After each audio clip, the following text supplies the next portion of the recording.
ఎక్కడికక్కడ విద్యార్థుల కోసం ధర్మదీక్ష చేస్తామంటే వాళ్ళు చూపించినది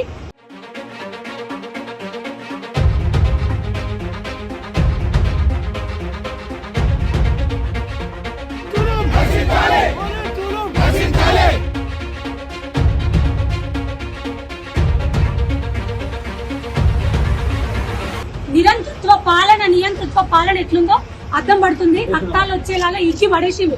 కనీసం మహిళలని కూడా చూడకుండా ఎక్కడికక్కడ కూడా గుంజి పడేస్తే రక్తాలు వచ్చినాయి మాకు, మా కార్యకర్తలందరికీ. ఇదేనా నియంతృత్వ వైఖరి? మేము ఏమడిగినామండి, శాంతియుతంగా మా దీక్ష మేము చేసుకుంటాము, నిరాహార దీక్ష, విద్యార్థుల భవిష్యత్తు కోసం అని అడిగినాం. పర్మిషన్ ఇవ్వకపోగా కనీసం పర్మిషన్ కోసం అడుగుతుంటే మాట్లాడుతుంటే ఎక్కడికక్కడ కార్యకర్త గుంజి పడేయడమే కాకుండా మా మీద కూడా చేతులు చేసుకున్నారు. ఇన్ని కనిపిస్తున్నారు.